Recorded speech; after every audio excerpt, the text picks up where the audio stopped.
In the last 15 years, China has sent more spacecraft to the moon than any other country on Earth. Not just a couple of missions. We are talking orbiters, landers, rovers, a robot that hopped into the darkest craters you can think of, and a spacecraft that grabbed rocks from a place no human has ever touched and brought them all the way back home. And that is just the beginning. Now here is the part that blows people's minds. China is not doing this because it wants to win a race. It is doing this because the moon is holding something that could change the way we explore the entire solar system forever. Something frozen, something ancient, something that has been sitting in the dark for billions of years, just waiting to be found. If you are into stories like this, hit a quick like and subscribe so you don't miss the next one. By the end of this video, you are going to understand exactly why China keeps going back, what they are actually looking for, and why whoever figures this out first might hold the keys to the future of space itself. Let us get into it. One thing still. Most countries that want to go to the moon just try to land on it right away. China did something different. Back in the early 2000s, they sat down and mapped out a plan that would take decades to complete. Not because they were slow, but because they were smart. Every single mission was designed to teach them something they would need for the next one. Nothing was wasted, nothing was rushed. The plan had 4 steps. First, fly around the moon and look at it closely. Second, actually land on it. Third, bring pieces of it back to Earth. And fourth, build something up there that stays. Each step had to work perfectly before they moved on to the next one. Think of it like building a skyscraper. You do not put the glass windows in before the steel frame is standing. And you definitely do not put the roof on before you have laid the foundation. The first mission launched in 2007. It was called Chang'e 1, named after a Chinese moon goddess from ancient stories.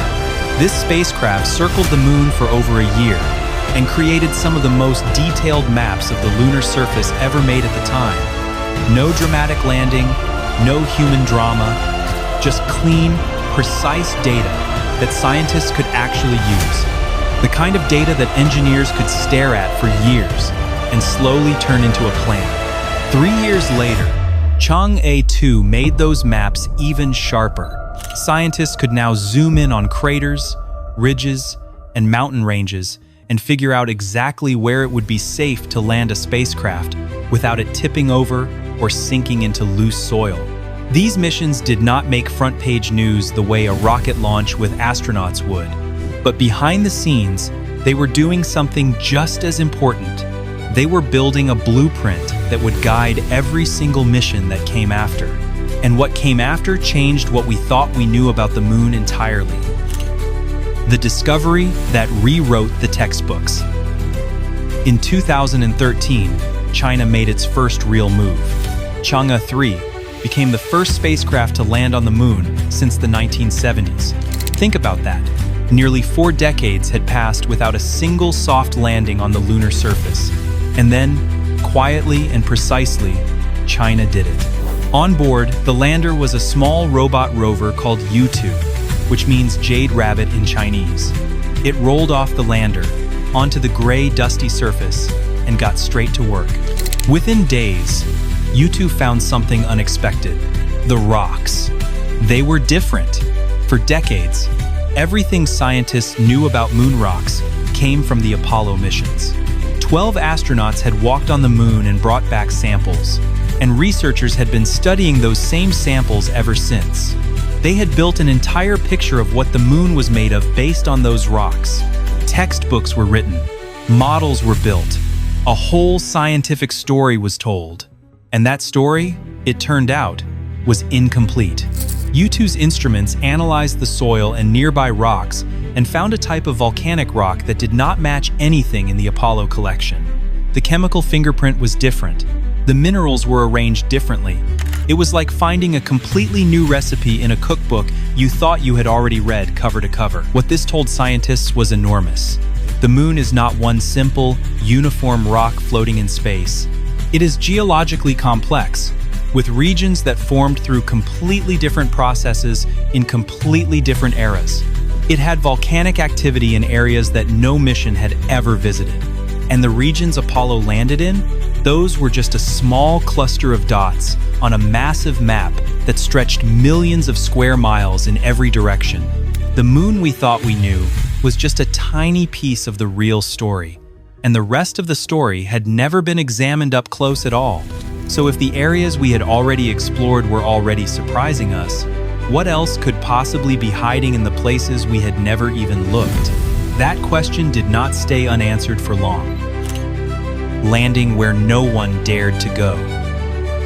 The moon always shows the same face to Earth. That is not a coincidence. The moon spins at just the right speed so that one side faces us constantly and the other side, the far side, is always pointing away into deep space. You can stand anywhere on Earth, look up at the moon every night for your entire life, and you will never once see what is on the other side of it, not even with the most powerful telescope ever built. Landing on the far side had long been considered basically impossible. The moment a spacecraft touches down there, it loses contact with Earth completely. There is no line of sight, no way to send commands, no way to receive data, no way to know if something has gone wrong. It is like trying to talk to someone locked in a soundproof room with no windows, no phone signal, and no way to knock on the door.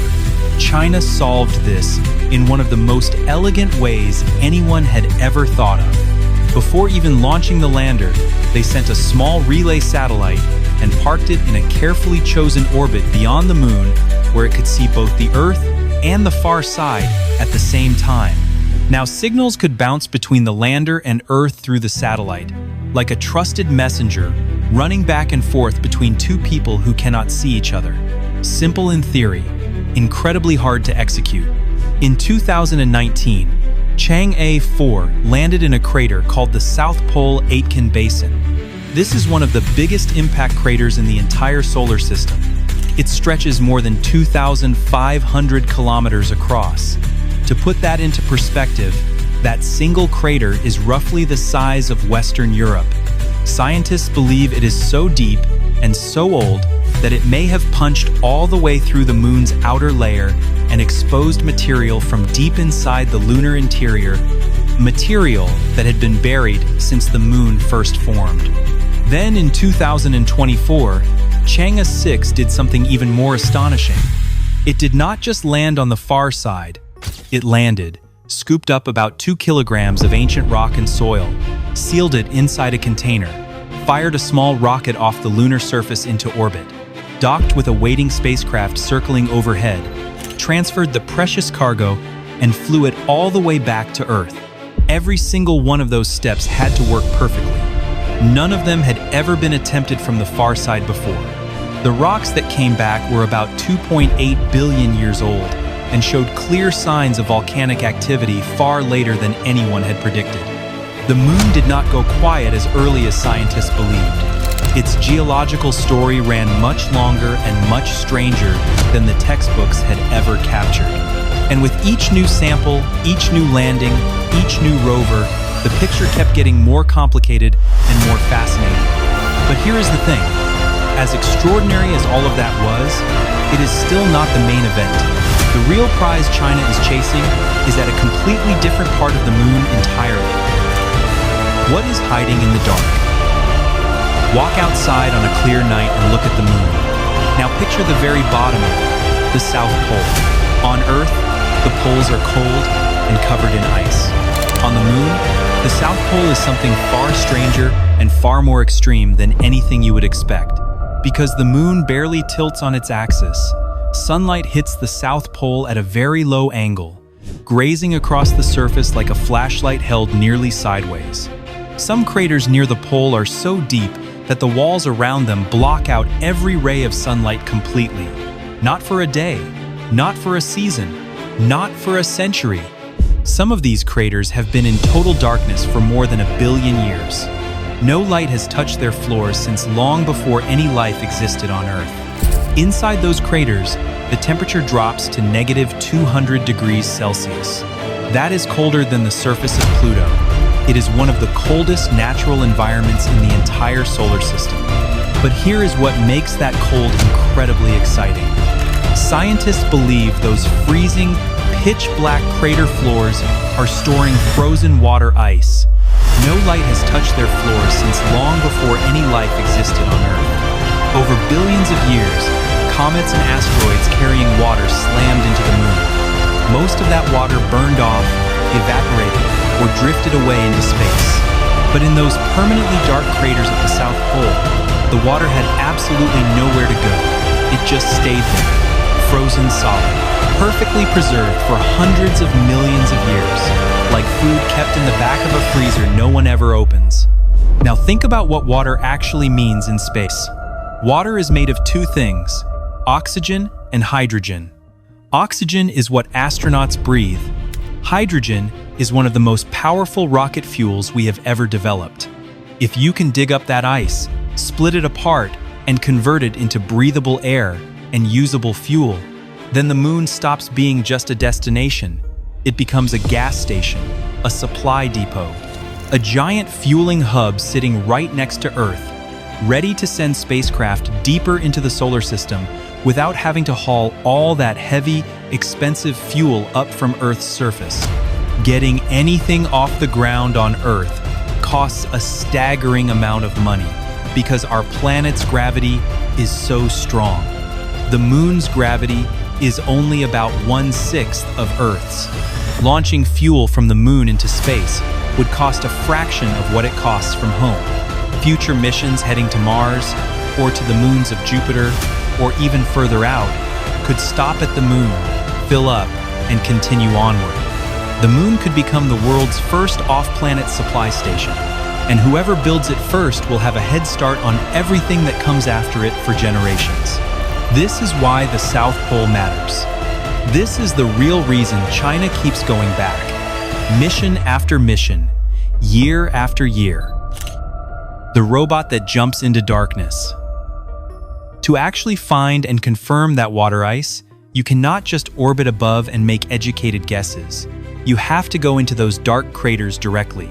But normal rovers run on solar panels. No sunlight means no power, and wheels cannot handle the sharp, jagged, completely unpredictable terrain inside a crater that has sat undisturbed for 1 billion years.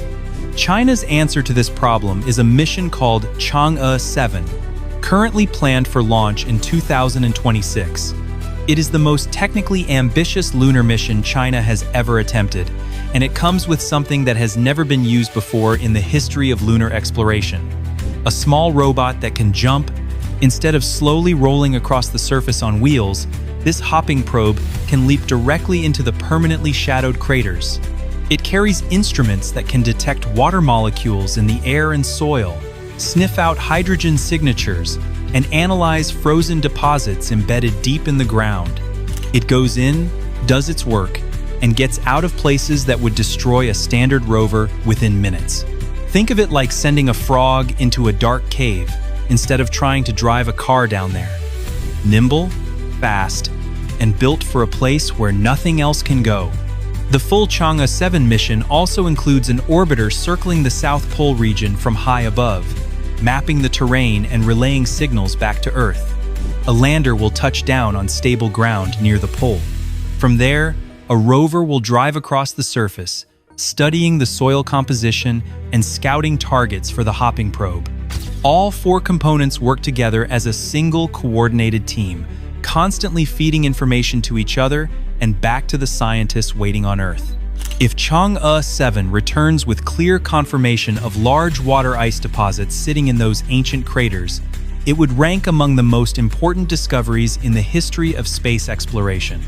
Not just scientifically exciting, but practically world-changing, because it would prove that everything humanity needs to begin living and working beyond Earth is already sitting there, waiting, billions of years old and perfectly preserved. And confirming the water is only step 1 of what comes next. Building a home that was never shipped from Earth. Finding a resource and actually using it are two completely different things. You cannot just scoop up ice and call it a base. You need technology that can survive with no oxygen, extreme temperature swings between day and night, constant bombardment by radiation, and fine dust that gets into every gap and seam in every machine ever built. You need systems that can operate for months or years without a human hand adjusting them. You need, essentially, to learn how to build on the moon using only the moon itself. That is the central job of Chang'e 8, currently planned for around 2029. This mission is focused entirely on testing something engineers call in situ resource use, which simply means using what is already there instead of shipping everything from home across 238,000 miles of empty space. One set of experiments will try to heat and compress lunar soil into solid building blocks. Think of it like baking bricks, but instead of clay dug from a riverbank, you are using the same dusty, gray surface material that covers every inch of the moon. Those bricks could eventually be used to build flat, sturdy landing pads that reduce the dangerous clouds of dust thrown up every time a rocket touches down. They could form protective walls around habitats, shielding astronauts inside from radiation. They could pave roads for rovers, so machines do not have to fight through loose soil on every single trip. Other experiments will explore pulling oxygen directly out of lunar minerals. The moon's soil is full of oxygen, but it is chemically locked inside rocks rather than floating freely in the air. The right process can break those chemical bonds and release it. Some designs being considered involve robotic 3D printers that use lunar soil as raw material to slowly build structures from the ground up, layer by layer, the same way a 3D printer at home builds a plastic model, but on a much larger, much more serious scale. Autonomous robots could print walls, floors, and curved protective domes long before any human crew ever arrives to move in. If these technologies work in the real environment of the moon, and not just in a lab on Earth, then everything changes. You would no longer need to launch construction materials from the surface of Earth. The moon would help build itself, and once the building blocks are in place, the plan that all of this has been leading toward finally becomes possible. The base that could define the next century. Everything described so far, the careful orbiters, the rover discoveries, the far-side landings, the water hunt, the construction experiments, it all feeds into one final objective: a permanent research station at the lunar South Pole. China calls it the International Lunar Research Station, or ILRS for short, and it is one of the most ambitious space infrastructure projects ever seriously proposed by any nation. The construction plan is set to begin in the early 2030s. Robotic missions will arrive first, delivering power generation units, communication towers, and scientific laboratory modules. Machines will handle the hard, dangerous early construction work long before any astronaut even boards a rocket heading that way. Over several years, the station will grow larger and more capable, module by module, until it can support human crews staying for weeks or months at a time. China is also inviting other countries to be part of this project, and the response has been significant. Dozens of nations have already expressed interest in contributing experiments, technology, or personnel to the ILRS. That means this would not just be one country's outpost. It would be a shared human facility on another world, with China providing the foundation and others building alongside. Because it would prove that everything humanity needs to begin living and working beyond Earth is already sitting there, waiting, billions of years old and perfectly preserved. On the crewed mission side, China has been steadily testing everything needed for astronauts to reach the lunar surface before the end of this decade. The Long March 10 rocket, powerful enough to lift about 27,000 kilograms into lunar orbit, successfully completed a key low-altitude test flight in early 2026. The Mengzhou crewed spacecraft passed a critical emergency abort test around the same time, proving it can keep astronauts safe even if something goes wrong during launch. 2 rockets will be required for each crewed lunar mission, One carries the crew in their spacecraft. The other carries the lunar lander. They meet in lunar orbit, dock together, and then two astronauts climb into the lander and descend to the surface. The first astronaut visits will likely last only a few days, but those first short stays are not the destination. They are the proof of concept, the rehearsal. The moment humanity confirms it can put people on the moon safely and bring them home again, paving the way for stays that get longer each time until they are not stays at all, but permanent assignments. Because the moon's low gravity makes launches cheap, its potential for fuel production makes it a strategic launch pad. Its unique far side offers radio silence, perfect for astronomy, and its position in space makes it the ideal first stop for any mission heading deeper into the solar system. The first group to build lasting, working infrastructure, there will not just win a competition, they will set the terms for how every future mission beyond Earth is planned, funded, and executed for decades to come. And right now, piece by piece, mission by mission, rover by rover, China is laying that foundation on a surface that once looked like a closed chapter in human history. The moon was never a finished story. It turns out it was only the introduction. Changed how you think about the moon. Hit that like button and subscribe so you